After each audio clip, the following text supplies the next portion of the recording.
இது என்ன அதிகாரப்பூர்வம் வந்திருக்காது.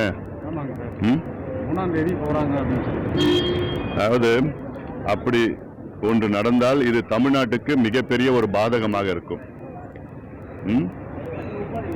காரணம், மேகதாது அணையை நாம் ஏற்றுக்கொள்ளவில்லை, அங்கீகரிக்கவில்லை. அப்படி அங்கீகரிக்கப்படாத ஒன்றை பேச்சுவார்த்தை நடத்துவதில் எந்த அர்த்தமும் கிடையாது. பேச்சுவார்த்தை என்பது மத்திய அரசிடம் நடத்த வேண்டும், பிரதமர் மோடியிடம் நடத்த வேண்டும். அவரிடம் அழுத்தம் கொடுத்து இந்த மேகதாது அணை கட்டக்கூடாது, டிபிஆரை திரும்ப பெற வேண்டும் என்று உத்தரவை பிறப்பிக்க வேண்டும் மத்திய அரசு. அவ்வளவுதான். அதாவது இன்னைக்கு கர்நாடக அணையில் 62 டிஎம்சி தண்ணி இருக்கு. காவிரி ஒழுங்காற்று ஆணையம் கடந்த மாதத்தில் 2 முறை கர்நாடகாவை தண்ணீரை திறந்து விடுங்கள் என்று 2 முறை சொல்லியிருந்தோம். எங்கிட்ட தண்ணி இல்லை, நாங்கள் அனுப்ப மாட்டோம், கொடுக்க மாட்டோம்னு சொல்ற கர்நாடக அரசிடம் போய் பேச்சுவார்த்தை நடத்துவதா? இன்னைக்கு மேகதாது அணை கட்டுறதுக்கு முன்பாகவே தமிழ்நாட்டுக்கு தண்ணி கொடுக்க மறுக்கின்ற கர்நாடகா தண்ணி வச்சிருந்தோம். நாளைக்கு அணை கட்டிட்டாங்கன்னா குடிப்பதற்கு கூட தண்ணி கிடைக்க போறது கிடையாது. இது மிகப்பெரிய ஒரு தவறு. முதலமைச்சர் போகக்கூடாது. முதலில் அனைத்து கட்சி கூட்டத்தை கூட்டுங்கள். இது டிவிகே பிரச்சனை கிடையாது. மீண்டும் மீண்டும் சொல்லிட்டு இருக்கிறேன். தமிழ்நாட்டினுடைய பிரச்சனை இது. வேற விதமா கர்நாடகா கொண்டு போயிட்டு இருக்காங்க. அந்த சூழ்ச்சியில முதலமைச்சர் அவர்கள் விழக்கூடாது. ஏன்னா மத்தியில் இருக்கிற பிஜேபியும் சரி, கர்நாடகாவில் இருக்கிற காங்கிரஸும் சரி, இதுல ஒன்று கூட்டு சதி செஞ்சுட்டு இருக்காங்க. இந்த சதியில தமிழ்நாடு அதில் விழக்கூடாது, முதலமைச்சர் அதில் விழக்கூடாது. இது ஒட்டுமொத்த விவசாயிகளுடைய கோரிக்கை, தமிழ்நாட்டு மக்களுடைய கோரிக்கை. அதனால் இது நிச்சயமா அது செய்யக்கூடாது. இது கடந்த காலத்தில் பேச்சுவார்த்தை நடத்தினது காவிரி தண்ணிக்காக, மேகதாது அணைக்காக கிடையாது. மேகதாது அணையே நம்ம அங்கீகரிக்கப்படலை, கட்டக்கூடாது. கட்டக்கூடாதுன்னு என்பதற்கு போய் பேச்சுவார்த்தை போய், அதுவும் கர்நாடகா போய் அங்க போய் நடத்துவதில் என்ன அர்த்தம் இருக்கு? யார் முதலமைச்சர் வழி நடத்துறான்னு தெரியல. இது தவறான ஒரு போக்கு. இது நிச்சயமா இது கண்டிக்கத்தக்கது. அப்படி ஒன்று நடந்தால் இதை தவிர்க்க வேண்டும், முதலமைச்சர் அவர்கள் தவிர்க்க வேண்டும்.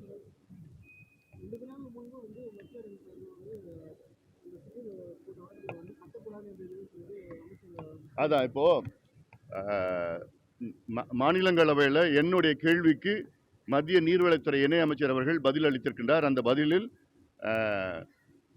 உச்சநீதிமன்றம் 2018 தீர்ப்பில் எந்த இடத்திலும் தமிழ்நாட்டினுடைய அனுமதி பெற்றுதான் கர்நாடகாவில் அணை கட்ட வேண்டும் என்று இல்லை என்ற ஒரு பொய்யான தகவலை நாடாளுமன்றத்தில் வெளியிட்டிருக்கின்றார். இது கண்டிக்கத்தக்கது. இது சம்பந்தமாக நடவடிக்கை எடுக்கிறதற்காக நாங்கள் டெல்லியில் இருக்கிற நம்ம தமிழ்நாட்டை சார்ந்த மாநிலங்களுடைய அத்தனை உறுப்பினரும் நான் பேசிட்டு இருக்கிறேன். நான் ஏன்னா தெளிவா உச்சநீதிமன்றம் தீர்ப்பில் சொல்லியிருக்குது.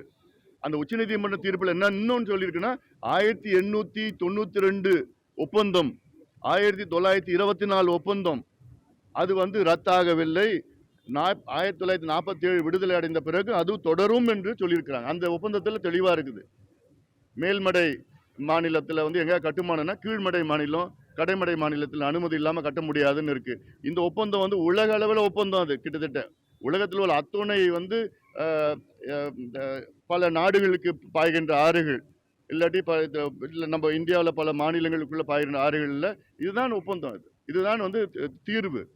அதனால இதை மீறி நிச்சயமா செய்யக்கூடாது. காவிரி நடுவர் மன்றம் தீர்வும் அப்படிதான் இருக்கு, உச்சநீதிமன்ற தீர்ப்பு. இதை திருத்தி பொய்யை சொல்லி கொண்டிருக்கின்ற அந்த இணை அமைச்சரை கண்டிக்கின்றோம். நிச்சயமா அது தவறான தகவல். அது அதனால இது போன்ற பொய்களை சொல்லக்கூடாது.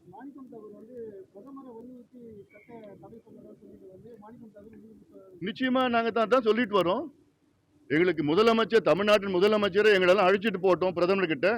நாங்க வர தயாரா இருக்கிறோம். பிரதமர்கிட்ட நாங்கள் வலியுறுத்த தயாரா இருக்கிறோம். இதே மாணிக்கம் தாக்கூர் அவங்களுடைய தலைவர் ராகுல் காந்தியிட சொல்ல அவருக்கு தைரியம் இருக்கா?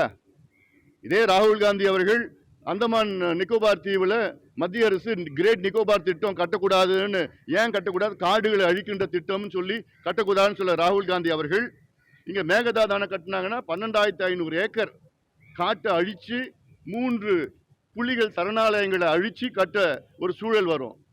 ராகுல் காந்திக்கு சொல்றதுக்கு தைரியம் இருக்கா? கட்டக்கூடாதுன்னு சொல்லுவாரா? ஆகஸ்ட் மாதம் 1ஆம் தேதி வர்றாரு, சொல்லுவார் அவரு? மேகதாது கட்டக்கூடாது, தமிழ்நாட்டுக்கு எதிரானது, சட்டத்திற்கு எதிரானது, ஒப்பந்தத்துக்கு எதிரானது, வன சட்டத்துக்கு எதிரானது, காடுகளுக்கு எதிரானது, சுற்றுச்சூழலுக்கு எதிரானது, விவசாயத்திற்கு எதிரானதுன்னு சொல்லுவாரா? இவங்க மாணிக்கம் தாக்கூர் சொல்றதுக்கு தைரியம் இருக்கா? பேசுறது எப்படி வேணா பேசலாம். இல்ல மரியாதைக்குரிய ராகுல் காந்தி அவர்கள் ஒரே ஒரு வரி சொல்லட்டும், என்னன்னு, கர்நாடகாவில் மேகதாது அணை கட்டக்கூடாதுன்னு ஒரே ஒரு வரி சொல்லட்டும், நாங்க என்டிஏல இருந்து விலகுறோம்.